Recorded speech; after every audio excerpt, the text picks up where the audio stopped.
paz do Senhor, uma boa noite a todos. É com grande alegria que nós iniciamos mais uma live aqui no Ministério Arca.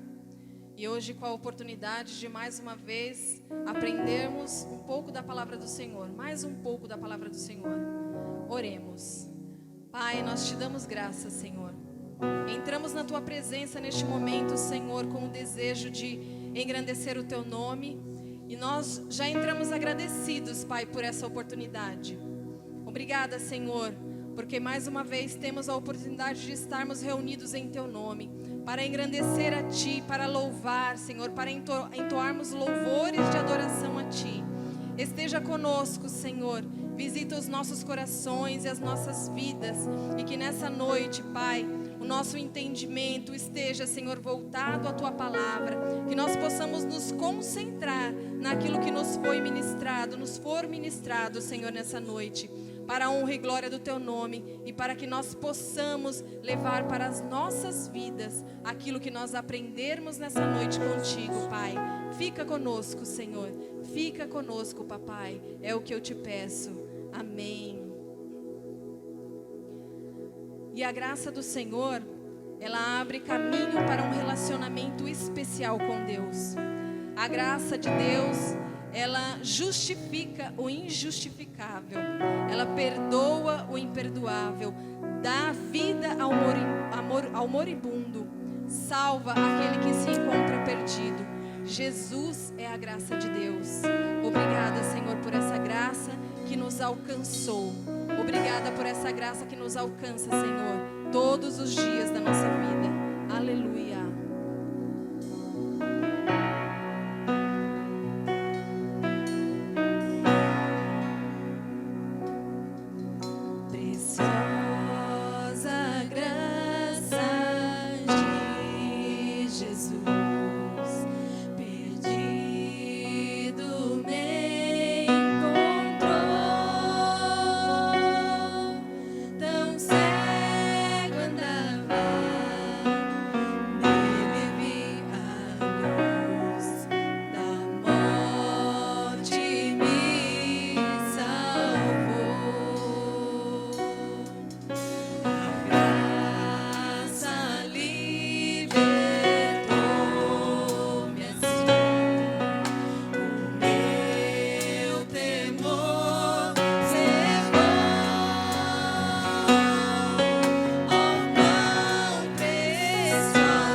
Essa graça, não há como não nos lembrarmos do sacrifício de Jesus, do amor dele sobre as nossas vidas. Vamos continuar declarando que ele nos libertou, vamos continuar declarando sobre esse amor de Jesus. Aleluia.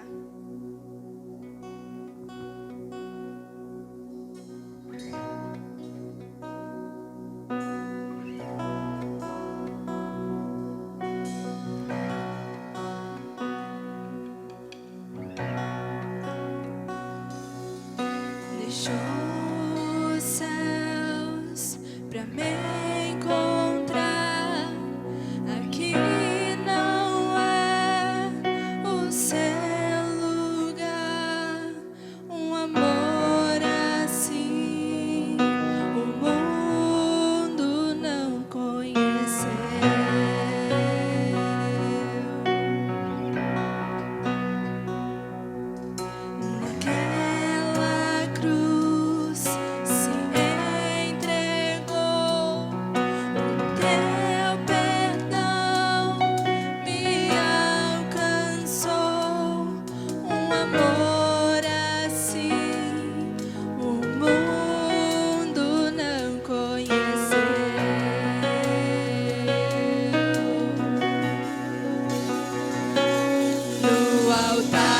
adoração seja sempre exaltado. Jesus, Filho de Deus, deixou a sua glória, morreu em meu lugar. Jesus, Filho de Deus, tu és Jesus, Filho de Deus. Aleluia. Obrigada pelo teu amor, Jesus. Aleluia.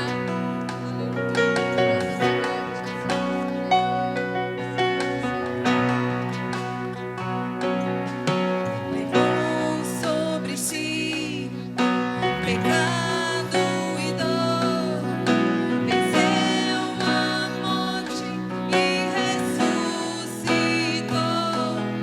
Um amor assim o mundo não conheceu.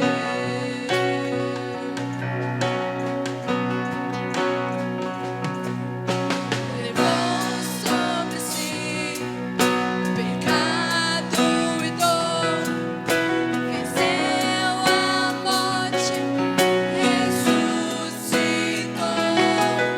Um amor assim o mundo não conheceu.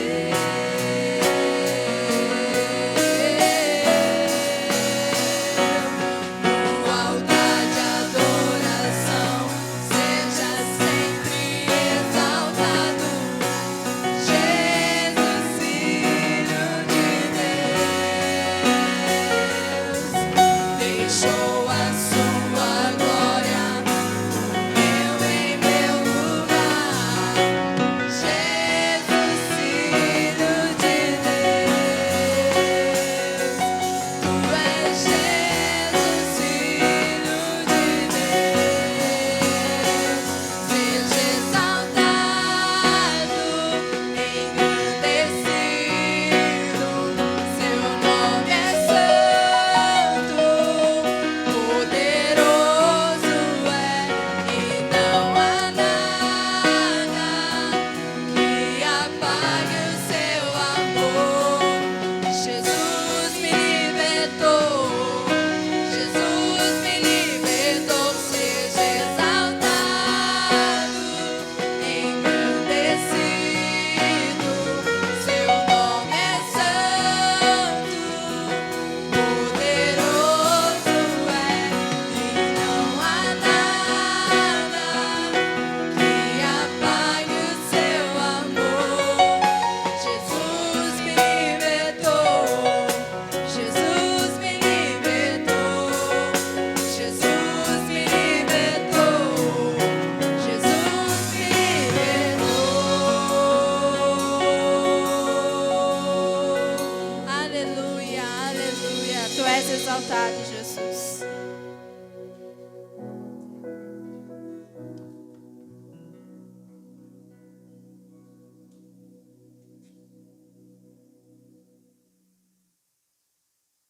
Meus irmãos, a paz do Senhor Jesus.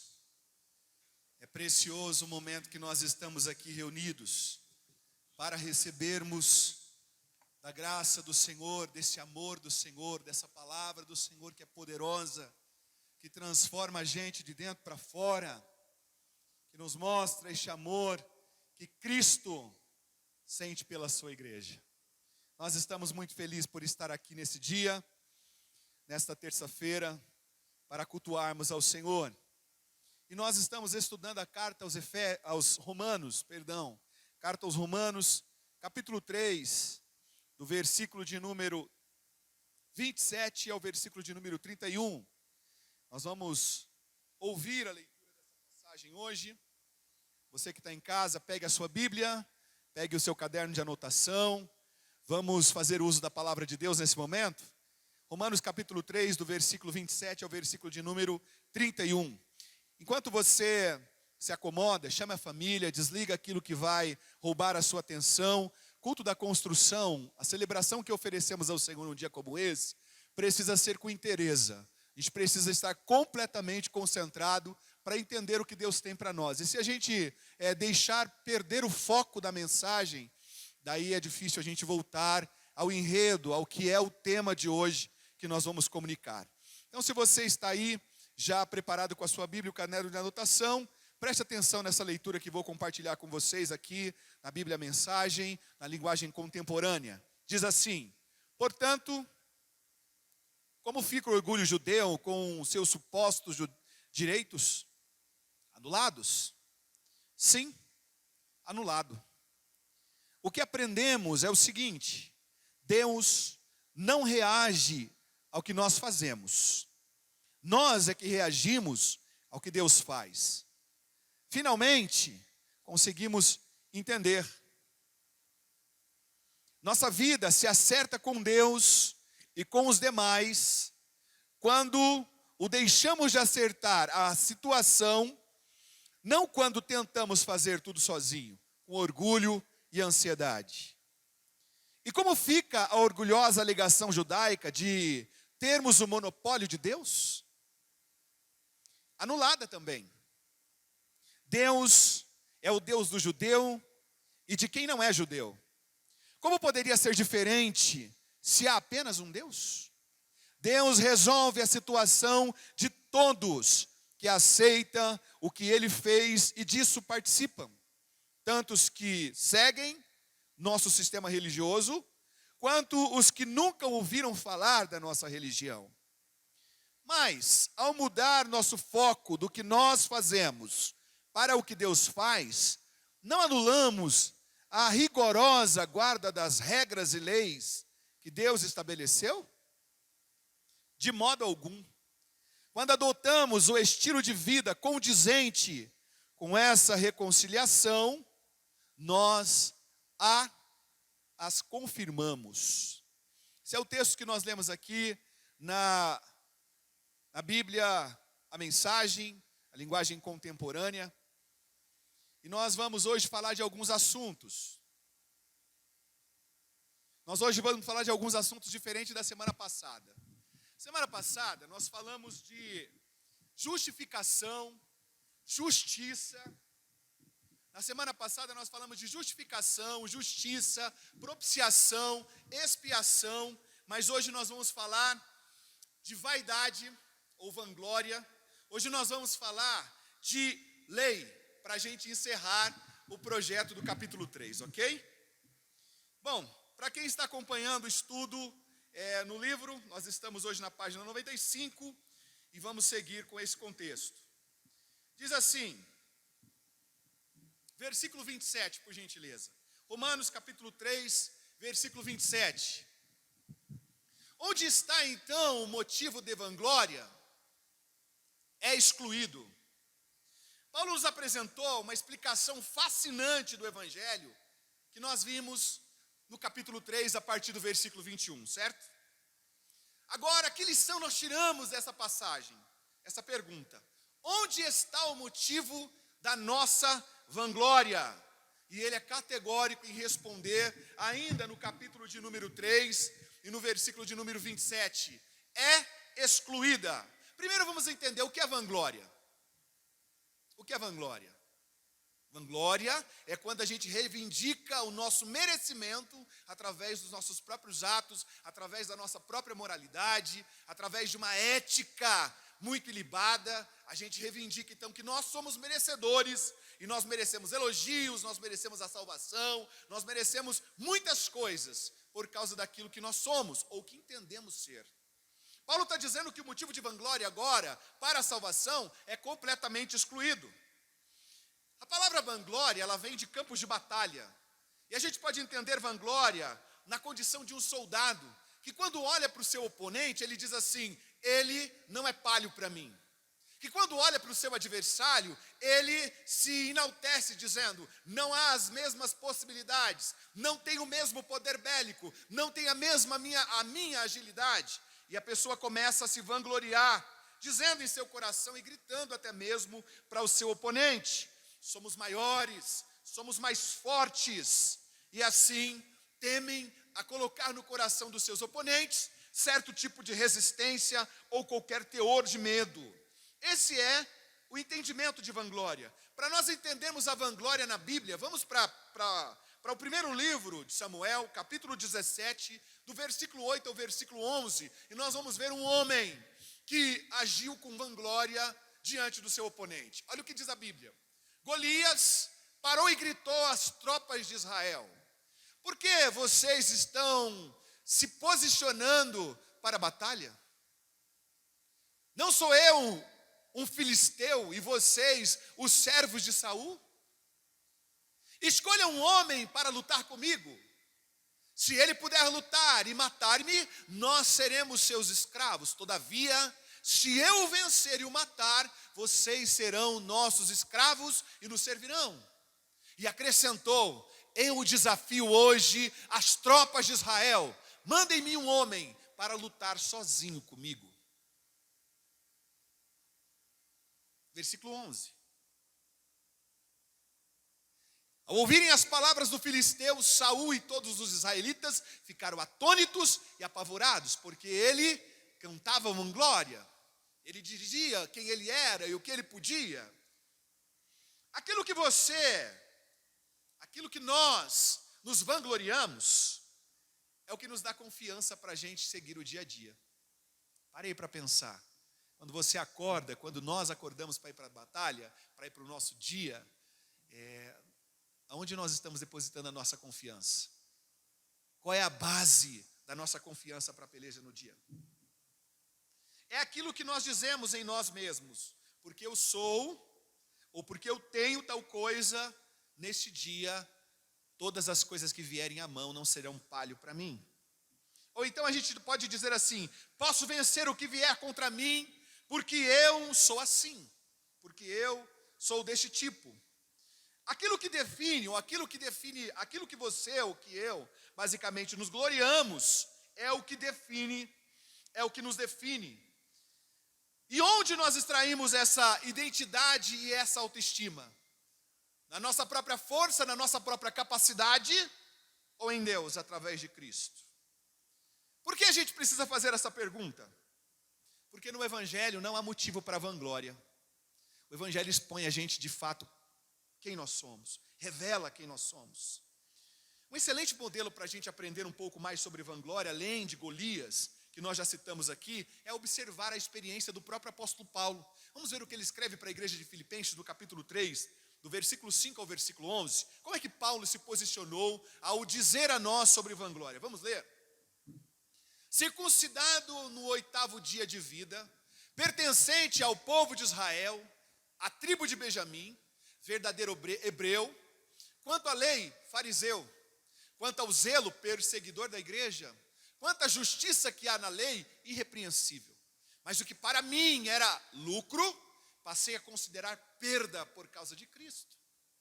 Mais do que isso, considero tudo como perda, comparado com a suprema grandeza do conhecimento de Cristo Jesus, meu Senhor, por cuja causa perdi todas as coisas e as considero como esterco, para poder ganhar a Cristo e ser encontrado nele, não tendo a minha própria justiça que procede da lei, mas a que vem mediante a fé em Cristo, a justiça que procede de Deus e se baseia na fé. Quero conhecer a Cristo, ao poder da ressurreição e a participação em seus sentimentos, seus sofrimentos, tornando-me com ele em uma só morte, para que de alguma forma alcançar a ressurreição dentre os mortos. Paulo começa expressando aqui que ele tinha todo álibi para se vangloriar, porque nós estamos falando aqui de nacionalidade, nós estamos falando aqui de privilégios divinos, e ele diz então que ele era quem? Ele poderia depositar a sua confiança por ser circuncidado no 8º dia, da descendência de Israel, da tribo de Benjamim. Ele podia dizer que era hebreu dos hebreus. Ele dizia que quanto à lei era fariseu, quanto ao zelo, perseguidor da igreja. Quanto à justiça que há na lei, ele era simplesmente irrepreensível. É uma lista. E dentro dessa lista que nós estamos aqui citando a respeito de Paulo, está uma linhagem familiar, está uma estirpe racial, está a realização profissional e educacional, e está aqui dentro também a religiosidade e a moralidade. Mas tudo que nós lemos a respeito de Paulo se resume no que ele diz no versículo 8. Eu considero toda vanglória comparada a esterco. Paulo estava dizendo que ele não confiava em nada disso. Em agora ser simplesmente judeu, hebreu, fariseu. Ele estava dizendo, isso não tem nenhuma valia. Pelo contrário, eu não preciso de nenhuma delas. Eu não preciso desses álibis. Por quê? Porque ele abriu mão dessas coisas. Para que ele pudesse fazer o quê? Ganhar a Cristo. Será que a gente está fazendo isso no século em que nós estamos vivendo? Num século onde a tecnologia é avançada, os homens agem de forma mais rápida, tanto na comunicação, quanto na comida, nas viagens. Será que nós não estamos agindo com vanglória no século em que nós estamos, mesmo sendo conhecedores de Cristo? Porque nós precisamos entender que todo conhecimento cultural, todo conhecimento que o homem pode granjear, conhecimento intelectual, não é palho para o que vem através da justiça de Deus, que é em Cristo Jesus. É importante a gente guardar isso. Paulo estava dizendo que ele abriu mão de tudo para que ele pudesse ganhar a Cristo. Ele está dizendo que vangloriar-se e crer são duas coisas antagônicas. Ou você se vangloria, ou você crê. Não tem como fazer as duas coisas, por quê? Crer exclui vanglória, ou vanglória exclui crer. Vamos ver Romanos 3:27, mais uma vez. Onde está então o motivo de vanglória? Ele diz, é excluído. Baseado em que princípio? Na obediência à lei? E ele responde, não, mas no princípio da fé. Então, se você quer ter uma vida íntima com Deus, pare de olhar para si mesmo e se achar o bonzinho, a boazinha, e se achar o corretamente moral, o ético. Isso é fruto de uma vida de fé, mas isso não nos dá motivo de vangloriarmos, de acharmos que nós somos melhores do que alguém. Porque a fé entende não haver nada que possamos fazer para nos justificar. É por isso que Paulo responde, da obediência à lei? Não, mas no princípio da fé. Se nós pretendemos receber Jesus, nós precisamos abrir mão da vanglória, de achar que nós estamos acima da média. Quando nós olhamos o que Tim Keller explana aqui no livro, ele diz assim, isso é mais desafiador e ofensivo do que pode parecer a princípio. Paulo está dizendo que precisamos abrir mão de todo o nosso senso de identidade e segurança, de todos os nossos fundamentos de dignidade e autoestima. Nós precisamos ter isso como excluído. Por quê? Porque o homem só é justificado pela fé, sem as obras da lei. Vamos ver Romanos 3:28 para dar álibi ao que nós estamos falando. O homem só é justificado pela fé, sem as obras da lei. Olha lá, ó. Pois sustentamos que o homem é justificado pela fé, independente da obediência à lei. Então agora na graça, a primeira conexão que o homem precisa ter com Deus, que não resume a salvação, mas é importante, é a fé. Lembra que nós comentamos na aula passada? Tem muita gente que fala assim que vai ser salvo por causa da fé. Ninguém é salvo por causa da fé. Nós somos salvos por causa do sacrifício de Cristo. E a fé é a conexão que leva o homem a este sacrifício. E este sacrifício ao homem. Então nós não podemos nos gabar nem da fé. Porque ela é um atributo de Deus, um dom de Deus dado aos homens para que haja esse relacionamento de ambas as partes. Numa mão dupla. Se no versículo 28 nós dizemos que o homem é justificado pela fé, isso quer dizer que Deus é quem tornou essa justiça disponível para judeus e para gentios. Vamos universalizar isso. Deus é quem disponibilizou a justiça para todos os homens. No 29, vai ficar muito claro isso para nós. Vamos ver? Romanos 3:29 diz assim, Deus é Deus apenas dos judeus? Ele não é também o Deus dos gentios? Ele equaliza, porque a resposta é sim, dos gentios também. Então Deus proporcionou a graça de modo universal. Sabia que a graça não se resume em Cristo apenas? A graça é um atributo de Deus revelado através de Jesus Cristo. E a gente não pode esquecer disso. Ele é o Deus que justifica tanto o que é religioso, ou aqui no caso dos judeus, o que é circuncidado, quanto Deus que justifica também os não religiosos, que aqui era considerado os gentios. Sabe por quê? Versículo 30 do capítulo 3 de Romanos vai demonstrar essa verdade. O que você lê aí? Visto que existe um só Deus, que pela fé justificará circuncisos e os incircuncisos. Porque agora a circuncisão já não é mais na carne, já não é mais no homem literalmente. A circuncisão agora é onde?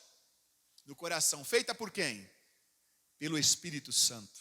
Isso precisa ficar claro em nosso coração, irmãos, para a gente seguir. Só excluímos a vanglória quando constatamos que as nossas melhores realizações nada podem fazer para nos justificar. Só excluímos a vanglória quando nós conhecemos as nossas fragilidades e a necessidade de um Salvador. Vangloriar-se das nossas melhores performances é como um homem que se afoga agarrado às suas cédulas de R$100 ou $100 ou 100 euros, e ele se afoga dizendo: tá tudo bem, eu sou um homem rico. O dinheiro valeu de alguma coisa? De nada, de nada. Se você entende o evangelho da justiça recebida, se nós entendemos o evangelho que recebemos da parte de Deus, jamais nos vangloriaremos. Jamais acharemos que nós estamos acima da média, que a gente não precisa do mesmo perdão de que alguém que ainda está na prática do pecado, na vida ofensiva a Deus. Antes, jamais nos gloriaremos de si mesmo, mas apenas de alguém que não somos nós. Exclusivamente porque este alguém fez por nós o que alguém jamais poderia fazer. O que Cristo fez por nós? Deu a sua própria vida, pagou o nosso preço. É por isso que Paulo, quando ele escreve para a igreja dos Gálatas, aos Gálatas, no capítulo 6, versículo 14 de Gálatas, olha o que ele diz: quanto a mim, que eu jamais me glorie, na onde? A não ser na cruz do nosso Senhor Jesus Cristo, por meio do qual o mundo foi crucificado para mim e eu para o mundo. Aonde estava a satisfação? Aonde estava o reconhecimento de Paulo? Nos feitos de Cristo na cruz do Calvário, que para os judeus era escândalo, que para os judeus era loucura. Mas Paulo está dizendo: eu me glorio na cruz de Cristo, a qual o mundo foi crucificado para mim e eu para o mundo. Os cristãos sabem que são alvo exclusivo e inteiramente. Os cristãos sabem que são salvos, irmãos, exclusivamente, inteiramente pela obra de Cristo, e nada do que nós façamos poderá complementar essa grande salvação.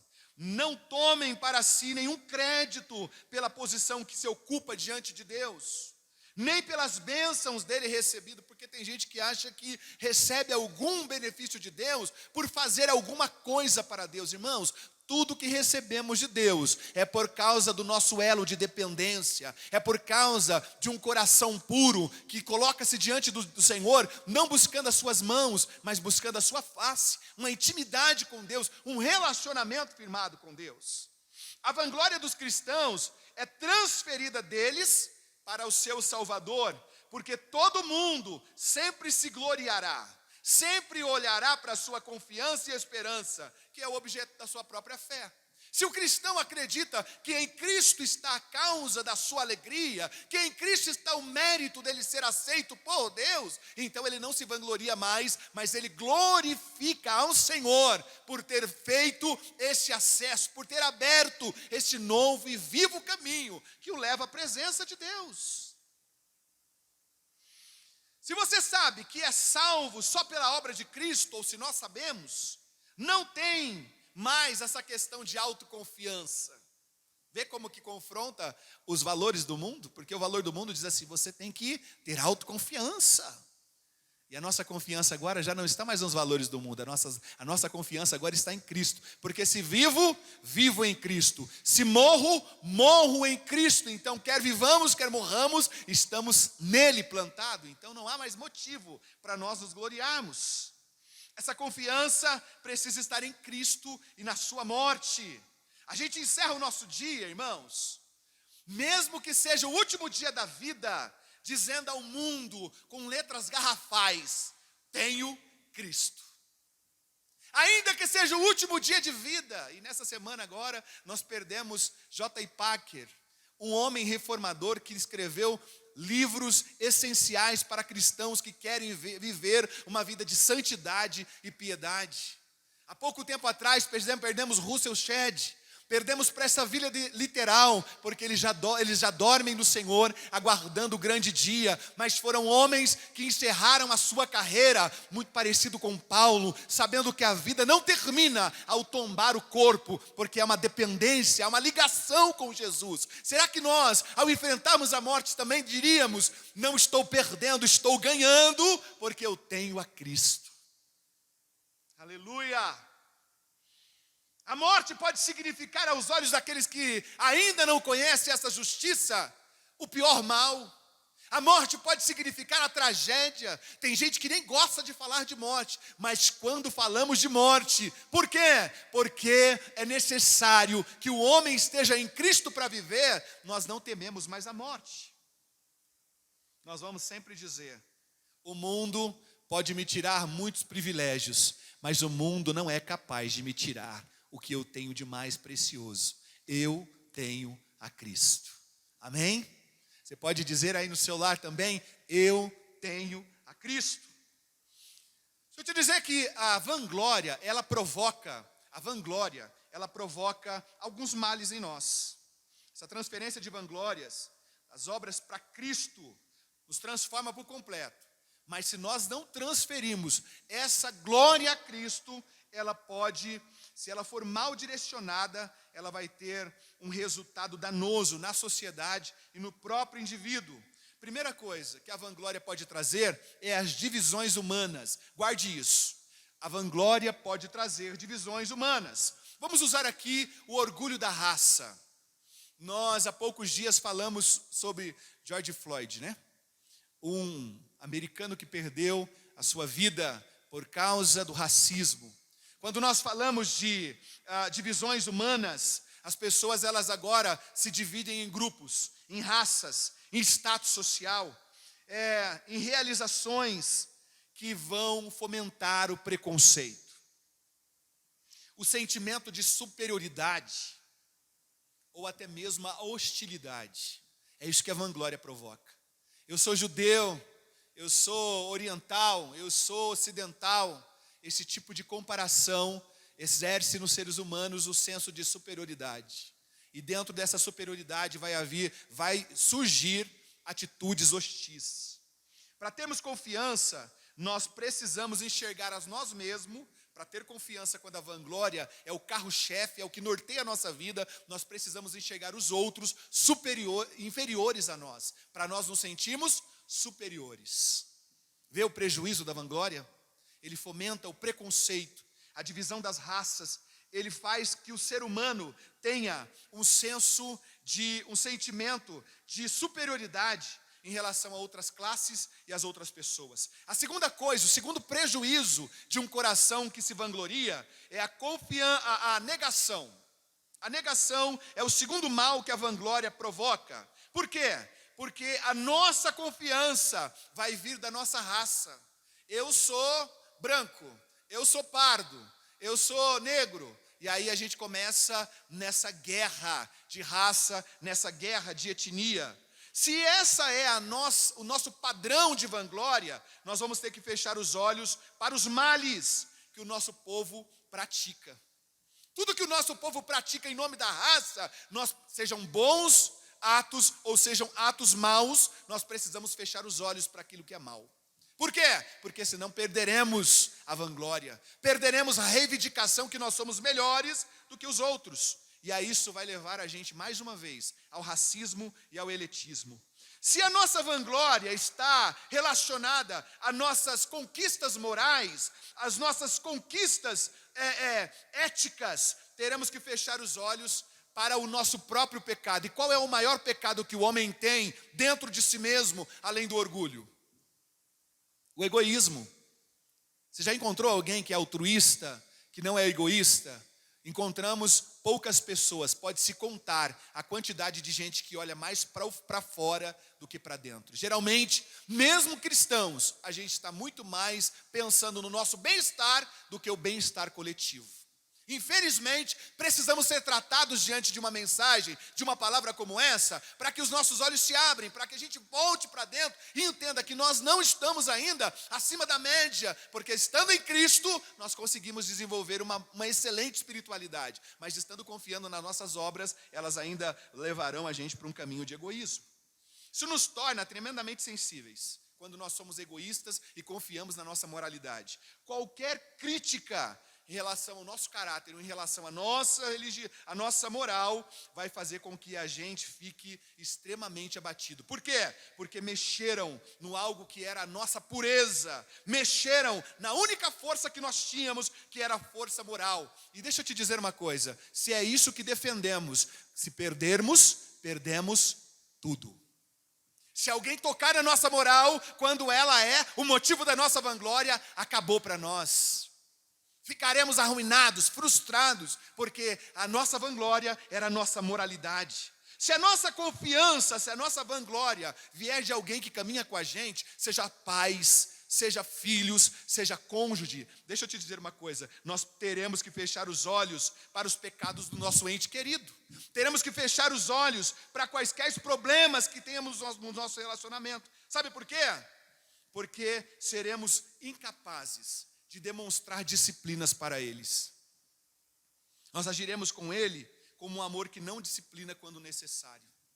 Se a nossa vanglória está relacionada a pais, filhos e cônjuges, ou familiares próximos, ou colegas e amigos próximos, nós teremos que fechar os olhos para os pecados deles, porque não seremos capazes de discipliná-los em amor. Por último, a terceiro problema que a vanglória gera é a ansiedade. Qualquer coisa que seja o motivo da nossa vanglória é ameaçado. O que vai acontecer conosco? Nossa segurança fundamental também vai ser ameaçada. Entende como nós precisamos redirecionar a nossa glória, ou nosso desejo de glorificação a Deus, nunca a nós mesmos e as pessoas e as circunstâncias que nos cercam. Mas eu amo a Cristo, porque o Evangelho de Deus, o Evangelho de Cristo é poder para a nossa transformação. Deixa eu te dizer uma coisa, o Evangelho cria em nós uma nova disposição mental.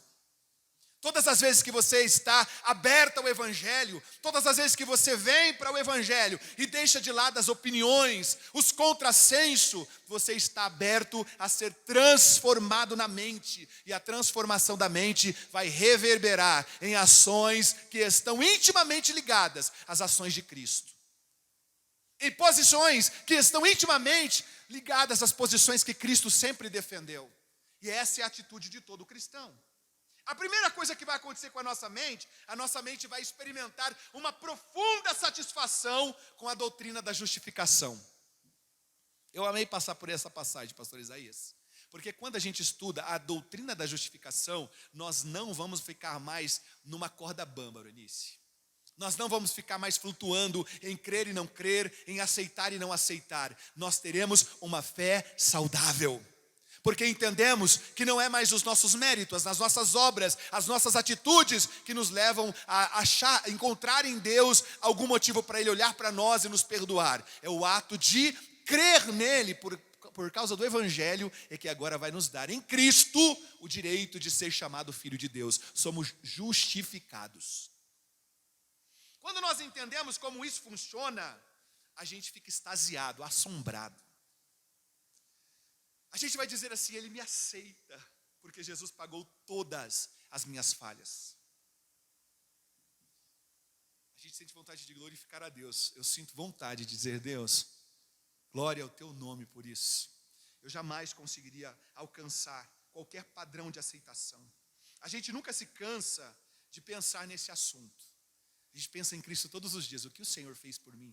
E olha, eu estou numa fase que quando acontece qualquer deslize, me sinto tão mal, porque diante de Romanos agora, que a gente está estudando sobre os pecados exacerbados do homem, em relação à graça de Deus manifestada em Cristo, a gente se sente extremamente mal. E eu digo assim, Senhor, como é triste, porque ele diz, né, em Coríntios que a tristeza provocada por Deus, ela vai gerar em nós arrependimento. E eu me sinto mal quando eu perco o alvo, eu perco a atitude que eu deveria ter é incoerente com aquilo que eu creio. Eu fico muito mal e a gente nunca se cansa de pensar nesse assunto. O que Cristo fez para nós? A gente não para de nos surpreender com Cristo. Porque mesmo ficando dessa forma, Ele vem com a sua graça e nos disponibiliza perdão através da sua misericórdia. Ei, não se trata de uma doutrina árida que você entende de uma forma mecânica. Não é isso. Trata-se da nossa fonte de alegria. De uma verdade que faz o nosso coração cantar, celebrar, porque diz respeito a você, a sua justificação e a sua liberdade e confiança em Deus. Aleluia! Segunda coisa que o Evangelho faz em nós, através dessa disposição mental, é uma nova liberdade. Nós já não vivemos mais oprimido pelo um sistema, nós já não vivemos mais regido pelo pecado, nós agora, depois do arrependimento, depois do perdão, depois de ser uma nova criatura, temos uma nova disposição agora para servir ao Senhor. O Evangelho nos confere uma nova base agora, de modo que qualquer crítica que faça a nosso respeito, qualquer notícia mal ou avaliações negativas que as pessoas fazem ao nosso respeito, sabe o que vai acontecer? Nós conseguimos administrá-las. Estou vivendo uma fase, eu falei agora na semana passada, no estudo de terça-feira, que eu não consigo entender e aceitar qualquer pessoa que queira fazer qualquer crítica a respeito do Evangelho. Às vezes eu estou mais suscetível para receber uma crítica pessoal do que alguém que queira falar daquilo que eu creio, sem ter qualquer base, apenas pelo achismo ou pelos maus exemplos. Eu disse isso baseado numa matéria que nós tivemos acesso na semana passada e que me deixou muito triste por ser alguém de influência, mas que está agindo em favor do mal, falando sobre as questões de Deus, os atributos de Deus, querendo colocar essas questões em xeque-mate. Irmãos, está na hora do cristão, de fato, viver a nova liberdade no Evangelho. Ser capaz agora de administrar as más notícias, as críticas negativas e em relação ao Evangelho, defender a causa de Cristo com propriedade, porque entendeu essa nova dinâmica que está em Cristo. As más notícias, o fracasso abjeto que as pessoas queiram nos dar, não mais ameaça a nossa confiança. Agora, quanto ao mais, nós vemos as nossas falhas. Já parou para ver isso? O quanto nós somos falhos, o quanto nós erramos. Quando nós temos agora essa disponibilidade para essa liberdade que o Evangelho traz à nossa mente, nós olhamos para os nossos fracassos. E o incrível que acontece é que o amor de Deus fica muito mais latente. O amor de Deus fica muito mais claro diante dos nossos olhos. Sabe por quê? Porque apesar de quem nós somos, apesar das fragilidades, apesar dos erros que cometemos, o amor de Deus continua o mesmo por nós. Ele continua amando o pecador e desejando transformá-lo de dentro para fora. E se a gente dá ocasião para essa transformação, não há o que nos segura, não há o que nos retém, porque viveremos os planos de Deus para as nossas vidas. Isso é um teste crítico para a gente, não é? Como é que a gente está avaliando quando alguém fala alguma coisa da gente? Se for bom, a gente se sente constrangido, porque a gente diz assim, não pode falar as coisas boas, não pode me elogiar, a gente tem dificuldade com o elogio. Se for mal, a gente fica arrasado, como pode? Temos esforçado tanto e a pessoa não consegue reconhecer. Mas quando está em Cristo, quando a gente está em Cristo, a gente começa a entender as coisas. E as críticas já não têm mais o mesmo peso.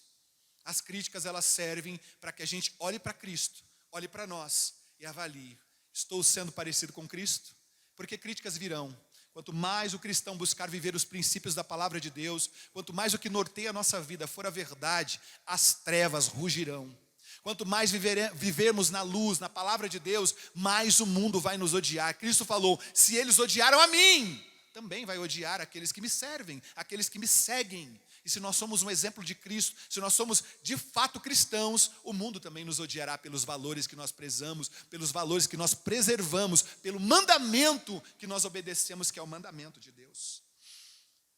Tim Keller diz assim, se essencialmente você rejeita a ideia da cruz e de Jesus como seu substituto a carregar o seu pecado, se no fundo você acha de verdade que seu valor e a sua aceitabilidade dependem do seu desempenho, então quando o seu pecado é revelado, este pecado, ao invés de te aproximar de Deus, ele te afasta de Deus. Isso é bom para a gente avaliar a nós mesmos, Ezequiel e Gabi. Se o pecado que muitas das vezes acontece em nós, nos leva para longe de Deus e não para perto, isso é porque nós estamos nos relacionando com Ele com base nas nossas obras e não na obra de Jesus feita na cruz. Todas as vezes que a gente errar, ao invés de correr e se esconder, corra para Jesus. Corra para Jesus. Ele é capaz de nos abraçar, nos acolher, nos preparar e nos reenviar. Foi assim que ele fez com os 70, não foi? Deu poder para os 70, enviou os 70 e os 70 voltaram com a visão toda distorcida, né? Alegres, maravilhados, mas alguns dizendo assim: derrama fogo do céu, Senhor, e destrói a cidade. E Deus precisando realinhar a visão dos seus discípulos. É assim que ele faz com a gente. Terceira coisa que acontece conosco por causa do poder do Evangelho, por causa dessa disposição mental que o Evangelho de Deus trabalha dentro da gente, mudando a nossa mentalidade. Ele nos dá uma nova perspectiva de liberdade em relação à ansiedade. Nós não viveremos movidos mais pela ansiedade. Tem gente que move-se através da ansiedade em relação ao futuro, sabia? O amanhã, o amanhã, o amanhã, o amanhã. E o amanhã é motivo de medo, de anseio, né? Tem gente que tem medo da morte. Pessoas que ficam com medo da morte. Ai, quando é que vai acontecer que eu vou morrer? E esse medo limita a pessoa de viver o dia de hoje. Porque ela está sobre o efeito do medo. Ela está sobre o efeito do medo do futuro. O medo de relacionar-se com outras pessoas. Você sabia que nesse momento, enquanto nós estamos aqui, diante da exposição do Evangelho, tem gente trancafiada em suas casas, em seus apartamentos, em seus bens, em seus móveis. Sabe fazendo o quê? Com medo de se relacionar, porque perdeu a sensibilidade, a comunhão com as outras pessoas, e qualquer pessoa que a cerca está encharcada de interesse pelo que ela tem e não pelo que ela é de fato. E a ansiedade move essa pessoa. Se não for o poder do Evangelho e o poder de Cristo, essas pessoas nunca serão libertas dessa ansiedade. Mas a boa notícia é que o Evangelho, a boa notícia de Cristo, liberta do medo do futuro, liberta do medo da morte, liberta do medo dos relacionamentos. A boa mensagem do Evangelho nos liberta para uma vida leve, para uma vida compartilhada, para uma vida seletiva, para uma vida eterna. E nós precisamos ter isso muito arraigado em nós. O Evangelho traz essa nova disposição ao coração dos que creem. Nós precisamos aprender que Deus é por nós. E isso não dá para a gente, viu? Hermes, Anderson, Diego. Nenhum mérito de dizer assim, Micael: uau, posso viver do jeito que eu quiser, porque Deus é por nós. Deixa eu fazer uma crítica. Isso é crítica e é minha, particular. Existe uma canção da Midian, que eu gosto muito do começo dessa canção, mas 30% dela se aproveita numa mensagem. Prioridade, alguém já ouviu essa canção? Você deve conhecer. Filho, sem intimidade comigo não há como tu vencer. Sem dobrar os seus joelhos e de madrugada me buscar, sem examinar as escrituras, não há como descobrir os desejos que tenho para você. Mas depois, esquece. Quando ele diz assim: onde você pisar a planta do seu pé, eu estarei com você. E aí eu penso, será que Deus, ele tem que sair do seu trono de santidade para acatar os nossos deleites e deslizes e dizer assim: uau, eu te amo tanto que eu vou passar a mão na sua cabeça? 1000 cairão ao teu lado, 10.000 à tua direita, mas tu não serás atingido. E essa pandemia, o que a gente faz? E o mal que veio sobre todas as pessoas de igual modo, porque o que acontece para o justo também acontece para o injusto. Nós precisamos sair de uma mentalidade triunfalista e entender que Deus também se move no caos. E enquanto nós estamos vivendo essa pandemia, a nossa fé está sendo tratada. Enquanto nós vivemos essa pandemia, a nossa esperança está sendo tratada. Enquanto nós vivemos esse tempo difícil, a nossa esperança está firmada naquele que move todas as coisas, porque Ele é por nós. E se tudo terminar aqui, e se nós morrermos neste tempo, deixa eu te dizer uma coisa: a vida não acaba, porque nós já dizemos a mensagem de hoje: eu eu tenho a Cristo. E se nós temos Cristo, nós temos tudo. Nós não podemos olhar para Cristo, que se satisfaz com alguém que quer viver de qualquer jeito, e ele bate palma e diz assim, eu te amo, então vai em frente. Não, não. Essa é a posição da vanglória, da negação. Lembra do que nós já acabamos de estudar? Mas quando nós olhamos para Deus e entendemos que Ele faz tudo por nós a respeito da salvação. Está tudo preparado.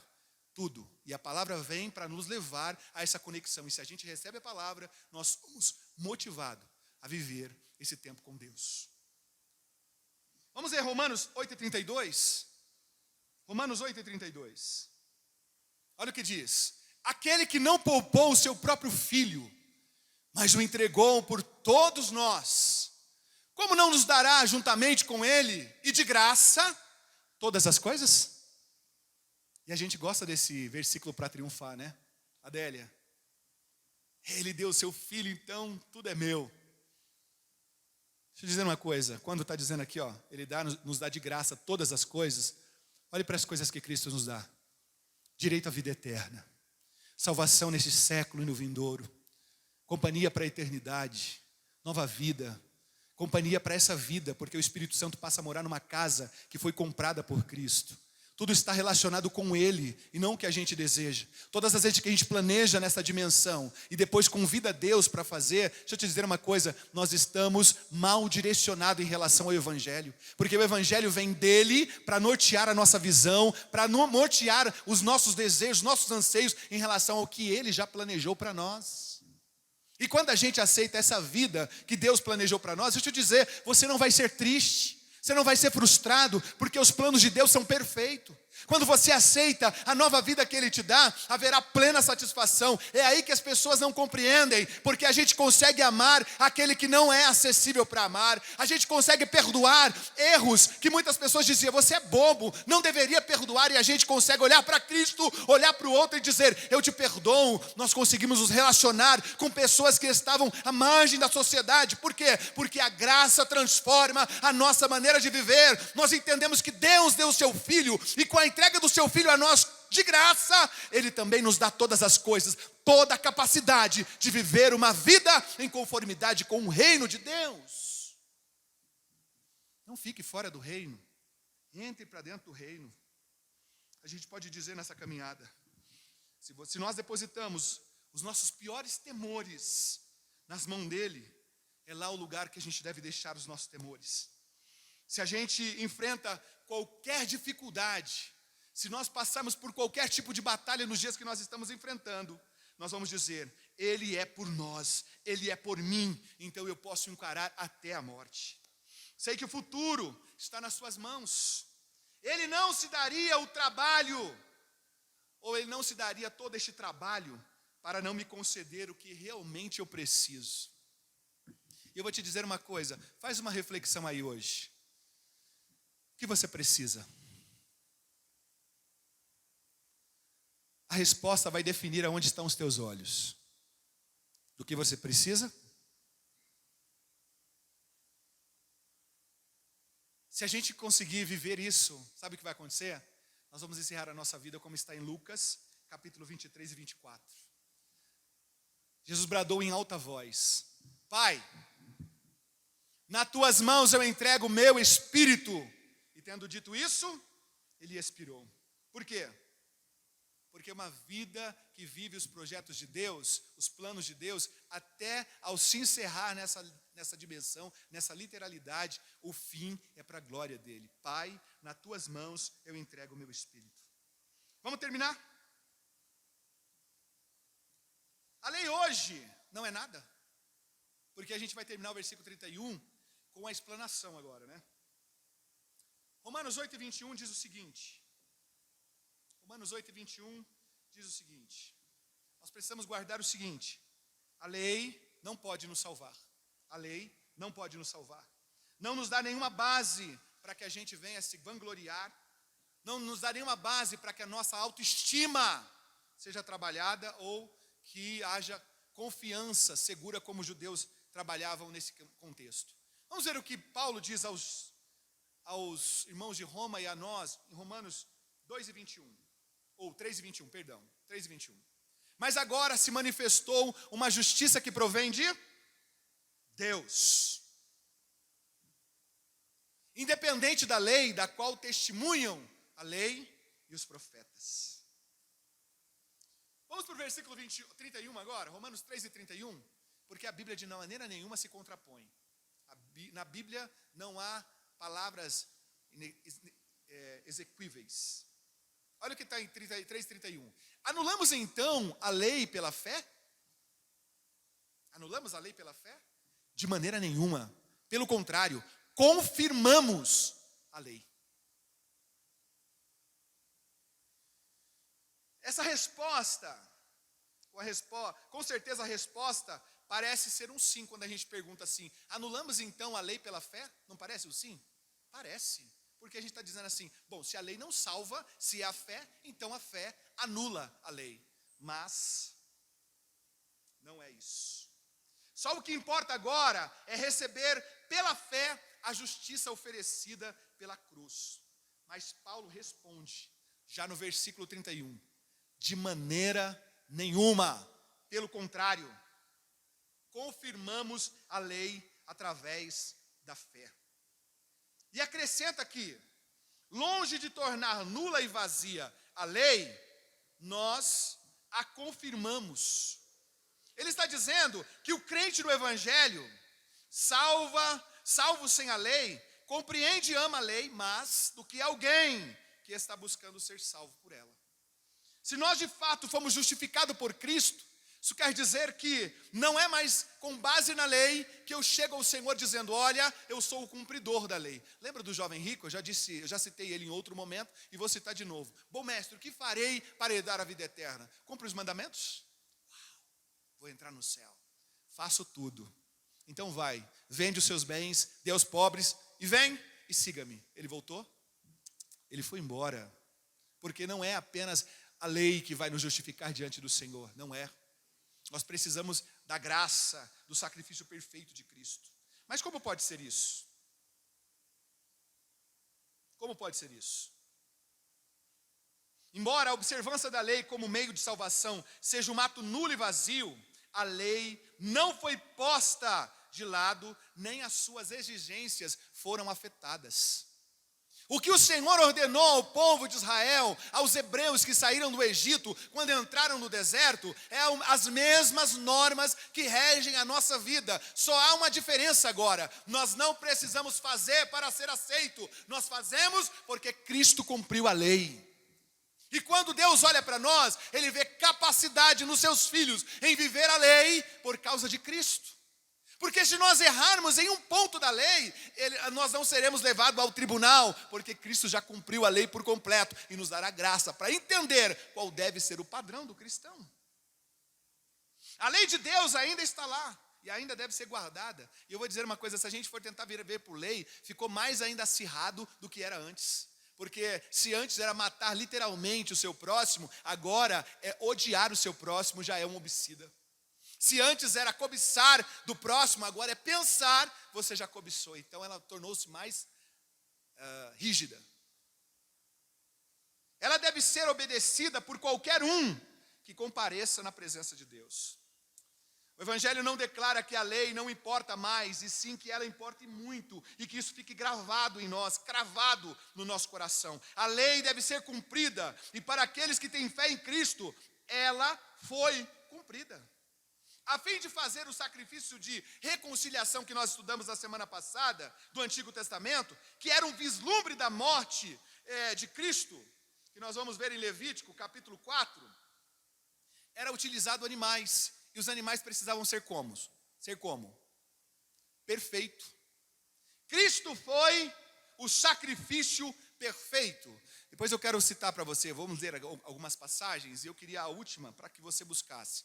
Então, Levítico 4:3 diz assim: se for o sacerdote ungido que pecar, trazendo culpa sobre o povo, trará ao Senhor um novilho sem defeito, como oferta pelo pecado que cometeu. 16:3 apenas. Arão deverá entrar no lugar santo com um novilho, como oferta pelo pecado, e com um carneiro como holocausto. Depois você pode ler do versículo 6 ao versículo 17 para você entender. Mas a pergunta é, Por que era assim? Por que era assim? Porque o sacrifício de reconciliação ou de adunação que nós vimos na semana passada precisava ser supremo, perfeito.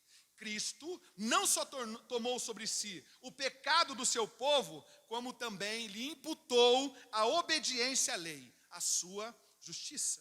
Quando nós depositamos a nossa fé em Cristo, nossa condição de pecadores é dada a Ele. Ele morreu por isso. E Ele nos dá a sua obediência perfeita, a lei de Deus, e nós viveremos só por causa disso. Porque Ele nos deu essa condição. Como está em 2 Coríntios capítulo 5, versículo 21.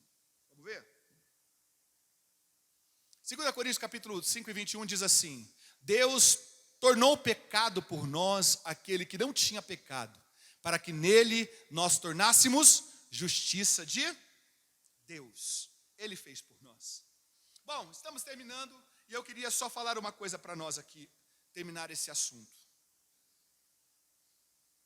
Se você quiser viver pela lei, será necessário algumas questões. Primeira coisa, para você ser justificado pela lei, seria necessário mudar a lei.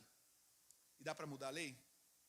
Porque para mudar a lei a gente teria que tirar o peso de amar ao teu próximo como a ti mesmo e às vezes colocar uma coisa mais amena, como assim, não beba, ou não deixe de frequentar a membresia, para diminuir o impacto ou o rigor da lei. Ou então, ser esmagado pelo peso da lei. O que seria isso? Nós não conseguiríamos cumprir as exigências da lei e sentiríamos um peso e uma tristeza muito grande, como fez Lutero quando ele começou a estudar Romanos. Lutero quase passou a odiar a Deus, porque ele dizia assim: como um Deus justo nos dá um peso de uma lei tão grande que nós não somos capazes de cumprir em todos os teus mandamentos. Mas quando ele encontrou Romanos capítulo 1, versículo 16 e 17, parou nesse texto, ele descobriu que a salvação vem pelo entendimento do Evangelho. E Cristo já é a justiça de Deus que foi revelada para todos os homens. Vamos terminar esse tempo? Quero convidar o Ministério de Louvor para vir para cá. Enquanto eles se aproximam, quero dizer para nós aqui: só o Evangelho nos permite reconhecer e confirmar os padrões perfeitos da lei. Pois sabemos que a lei é importante o suficiente para Deus, a ponto de trazer morte. Foi por causa da lei que Cristo precisou pagar o preço por nós. Foi por causa da lei que Ele, para nos tornar agora participante dessa herança, pagou o alto preço entregando a sua vida. Mas sabemos também que ela não mais significa nossa morte. Não precisamos ignorar a lei que não podemos cumprir, nem ser esmagado por ela. Somos livres para devotar o devido respeito pelos absolutos morais, para nos importar profundamente com a justiça. Podemos estar seguros em nós mesmos, sem ser crítico dos outros, perdoando aqueles que nos prejudicam e não sendo esmagado por nossas próprias falhas, nem os nossos próprios fracassos. Por quê? Porque o Evangelho nos liberta para confirmarmos a lei de Deus. Podemos agradecer a Deus nessa noite por isso? É claro que nós vamos continuar ainda falando sobre lei. O capítulo 4 vai trazer uma explanação ainda maior sobre a lei. Quando a justificação começou, nós vamos entender na próxima aula. E olha, eu queria muito que você ficasse com a gente nesse contexto de justificação. É importante a gente crescer nesse entendimento da palavra de Deus, para a gente não se perder. Quando a gente conhece o Evangelho, o mundo já não nos esmaga mais. O pecado já não é capaz de nos lançar para longe de Deus, porque todas as vezes que erramos o alvo, nós temos a graça do Senhor que nos purifica. Eu não estou falando aqui de pecado recorrente. Não estou falando aqui de gente que não abandona pecado porque gosta da satisfação do pecado. Estou dizendo aqui de gente que ama a Deus e que quando transgride os mandamentos do Senhor, se sente mal, se sente indigno e volta ao Senhor em arrependimento pedindo misericórdia. Porque eu quero dizer uma coisa aqui, eu tenho dito essa palavra e essa palavra também tem sido ministrada em casa e eu quero deixar isso ao teu coração. Você sabia que os mandamentos de Deus não são para satisfazer o seu senso de vaidade, porque Ele não tem vaidade? Você sabia que os mandamentos de Deus não são porque Ele é um Deus rígido, não é porque Ele é um Deus que não quer se relacionar com os homens, não. Os mandamentos de Deus é para preservar a nossa vida. Todas as vezes que Ele nos ordena algo, não é para o benefício dEle, porque Ele não muda, Deus não muda. Todas as vezes que Deus nos ordena algo, Ele quer ver a nossa transformação, a nossa pureza, porque todas as vezes que a gente vive o mandamento de Deus, nós evitamos a morte. E não é morte literal, é morte no relacionamento com Deus. E nenhum homem será capaz de viver uma vida satisfeita, uma vida plenamente satisfeita, longe de Deus. O pecado pode até ter lançado a gente para longe, mas Cristo veio, tornou-se pecador em nosso lugar, levou a cruz, mesmo não tendo cometido um ato de transgressão, mas para nos conceder perdão através da sua poderosa graça. É por isso que nós vamos adorar ao Senhor antes de orarmos aqui neste tempo, dizendo que o pecado fez com a gente e que Cristo fez com a gente. Eu queria te convidar a participar com a gente desse tempo. Vamos louvar ao Senhor? Se você quiser se colocar de pé na sua casa, agora é tempo de comunhão, é tempo de alegria, de celebração. E eu convido você a fazer isso com a gente. Vamos adorar ao Senhor. Aleluia.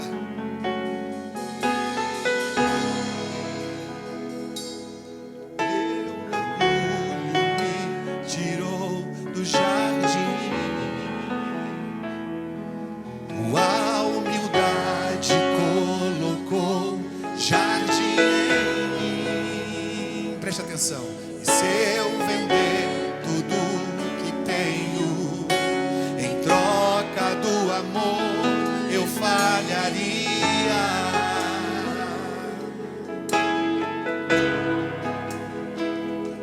Pois o amor não se compra, nem se merece. O amor se ganha, de graça o recebe. O que a gente precisa dizer? Eu quero conhecer Jesus. Diga mais uma vez. Eu quero conhecer Jesus e ser achado nele.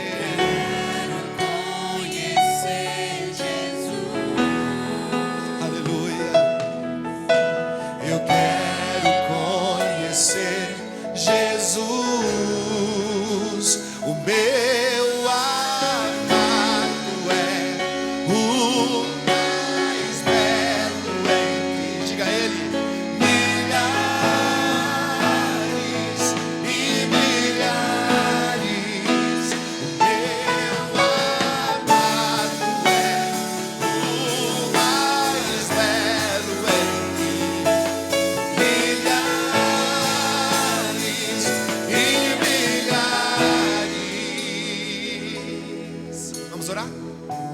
Pai, temos a liberdade de entrar na Tua presença em oração, em gratidão, em reconhecimento. Que não haja vanglória em nosso coração, que não venhamos nos orgulharmos de ser moralmente correto, porque isso é fruto de uma vida de fé. Que nós não venhamos nos orgulhar, Senhor, de ser eticamente correto, porque isso é fruto de uma vida de fé. Mas que venhamos nos orgulhar nos Teus feitos, na Tua graça revelada, na Tua justiça, Deus, que trouxe aos homens a oportunidade de serem reconciliados contigo por causa do sacrifício perfeito. Perdoe as nossas transgressões, os nossos pecados. Transforma, Senhor, o nosso coração de tal maneira que o sirvamos melhor, que o sirvamos em amor, que sejamos praticantes, Senhor, dos Teus mandamentos, entendendo que eles nos conservam em vida, que Ele nos concede em amizade contigo, em relacionamento íntimo contigo. Pai, nos envia, Senhor, a uma caminhada sadia, que os nossos ouvidos estejam atentos à Tua voz, o nosso coração aberto a ser tratado, a nossa mente disponível a este Evangelho que nos transforma, Senhor, que nos envia. Deus, nós somos gratos, Pai, nós somos gratos por tudo. Nós te adoramos, Jesus, pela Tua santidade, pelo Teu amor, pela Tua comunhão, por tudo que Tu és. Espírito Santo, bendizemos a Ti, porque a Tua presença em nós nos leva à presença do Pai. Confirma o Evangelho, abre o nosso entendimento, aumenta a nossa fé. Nós somos gratos por isso. Nós somos felizes por esta comunhão. Fica com a gente, caminha com a gente. Nós precisamos da Tua presença. Que a Tua presença permaneça conosco na continuidade dessa semana. E que esse Evangelho continue a arder em nós, porque são as boas notícias de Deus para nós. Nós te amamos, Nós desejamos mais de Ti. Aproveito para pedir por aqueles que estão fracos, por aqueles que estão desanimados, a pedir por aqueles que ainda não entenderam a justificação, a reconciliação, a propiciação que é em Cristo, a expiação que Cristo fez. Senhor, que tenhamos a oportunidade de explicar o Evangelho, de ensinar, de discipular outras pessoas, que elas sejam manifestas, Pai, para que tenham uma vida de intimidade com o Senhor, sem viver numa corda bamba, sem viver, Senhor, numa consciência pesada, sem viver longe de Ti. Senhor, alcance aqueles que estão enfermos, aqueles que estão doentes. Ó Deus, envia a cura, a restauração, aqueles que passaram para a eternidade, Pai, consola os seus entes queridos. Pai, tome o sistema do mundo nas Tuas mãos, enviando, Senhor, socorro, Pai, às nações, socorro aos que estão enfrentando, Senhor, fome, dores, pestes, Pai, como é o caso da pandemia. Seja com a gente, que a nossa esperança continua firmada em Ti. Te damos graça por tudo, Pai, bendizemos o Teu nome, porque Tu és fiel para sempre. Te adoramos no nome do Teu Filho, Jesus. Amém, amém. Se você pode, estenda as suas mãos. Vamos dizer: que a graça do nosso Senhor e Salvador Jesus Cristo, o amor de Deus, a comunhão e a consolação do Espírito Santo permaneça com a gente hoje e sempre. Dizemos amém. Quinta tem cultuando em família. Domingo tem reunião presencial aqui com aqueles que podem participar. Agende o seu tempo aqui com a gente através do e-mail ministérioarca2013@gmail.com. E olha, os cultos de terça é aqui na plataforma do YouTube. Participe com a gente, comente com outras pessoas. Vamos fazer o número de inscritos aumentar. Vamos levar mais pessoas a terem prazer em conhecer o Evangelho. Isso é responsabilidade da gente, então compartilhe, tá bom? Deus te abençoe. E a gente termina cantando aqui enquanto você se desconecta, tá bom? Vamos lá? Meu amado é